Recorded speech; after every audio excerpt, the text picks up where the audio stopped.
जय हिंद बच्चों। आज के इस लेक्चर में क्लास 10th बायोलॉजी के कुछ मोस्ट इंपॉर्टेंट टॉपिक हैं जो बोर्ड एग्जाम में लगभग हर साल पूछे जाते हैं, तो इनको समझना है। तो चलिए समझते हैं कौन कौन से टॉपिक हैं। पहला टॉपिक है कि द्विखंडन क्या होता है, अंग्रेजी में कहते हैं बाइनरी फिशन।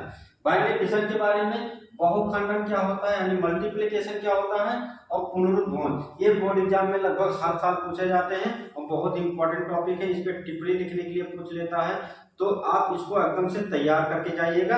और इस प्रकार से हम बहुत सारे क्वेश्चन पहले से भी बना चुके हैं, तो उसको भी जाके प्लेलिस्ट में देख लीजिएगा। तो चलिए हम समझते हैं पहले कि द्विखंडन क्या होता है यानी कि बाइनरी फिशन जो होता है ये क्या होता है।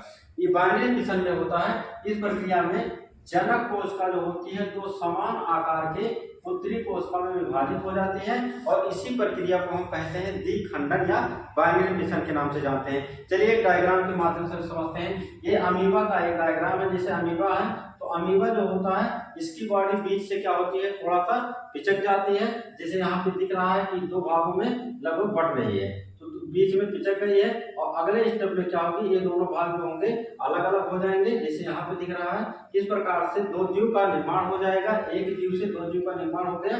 इसी प्रक्रिया को हम बोलते हैं खंडन, द्विखंडन या बाइनरी फिशन। दूसरा हमारा टॉपिक है बहुखंडन क्या होता है यानी कि मल्टीप्लिकेशन क्या होता है। तो मल्टीप्लिकेशन में क्या होगा कि इस प्रक्रिया में जनक कोशिका जो होती है अनेक पुत्री कोशिका में विभाजित हो जाती है, यानी कि एक जीव जो होगा वो अनेक कोशिकाओं में विभाजित हो जाएगा और उससे अनेक नए जीव का निर्माण होगा। जैसे एक डायग्राम के माध्यम से देखते हैं। इसका उदाहरण जो होता है प्लाज्मोडियम होता है। तो प्लाज्मोडियम एक जीव है, और इस प्लाज्मोडियम के अंदर देख रहे हैं कि बहुत सारी कोशिकाओं का निर्माण हो गया है। और जब बहुत सारी कोशिकाओं का निर्माण हो जाता है तो प्लाज्मोडियम की जो बाहरी परत होती है ये फूट जाती है, यानी कि फट जाएगी, और फटने के बाद बहुत सारी कोशिका जो हैं ये बाहर आ जाते हैं, और प्रत्येक कोशिकाओं से एक नए प्लेनेरिया का निर्माण हो जाता है। इस प्रक्रिया को हम क्या कहते हैं, बहुखंडन कहते हैं। यानी कि एक जीव था प्लेनेरिया, और एक जीव से बहुत सारे प्लेनेरिया का निर्माण कर लिया। इसी प्रक्रिया को हम क्या कहते हैं, बहुखंडन, यानी कि एक जीव से अधिक जीव का निर्माण होना बहुखंडन कहलाता है। तीसरा हमारा आता है पुनरुद्भवन। पुनरुद्भवन को कहते हैं रीजनरेशन। रीजनरेशन का मतलब होता है पुनः निर्माण होना, पुनः निर्माण होना। तो इस प्रक्रिया को क्या कहेंगे, जैसे किसी जीवधारी के शरीर के कटे हुए भागों से पुनः पूर्ण जीवधारी का निर्माण होने की प्रक्रिया जो होती है, यही प्रक्रिया पुनरुद्भवन कहलाती है। तो इस प्रक्रिया में क्या होता है कि कोई जीव होता है, और उस जीव को जितने भागों में आप काट देंगे वो प्रत्येक भाग जो होगा अलग अलग नए जीव का निर्माण कर लेगा।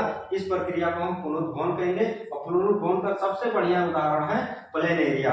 अभी प्लेनेरिया का क्या होता है कि प्लेनेरिया का देखिए यहाँ पे एक डायग्राम बना हुआ है, चित्र देख रहे हैं। तो ये प्लेनेरिया को हमने 3 भागों में अलग अलग काट दिया है, और 3 भाग से काटने के बाद आप देख रहे हैं कि इसका ये हेड था, हेड से टेल का निर्माण हो गया। इसका केवल पूरा धड़ बचा था, बीच का भाग बचा था, और बीच के भाग से ऊपर और नीचे का भाग का निर्माण हो गया। ये तीसरे भाग में देख रहे हैं, इसका खाली टेल था, टेल से पूरे हेड का निर्माण हो गया। यानी कहने का अर्थ है कि जितने भागों में काटेंगे वो प्रत्येक भाग एक पूर्ण जीव में विकसित हो जाएगा।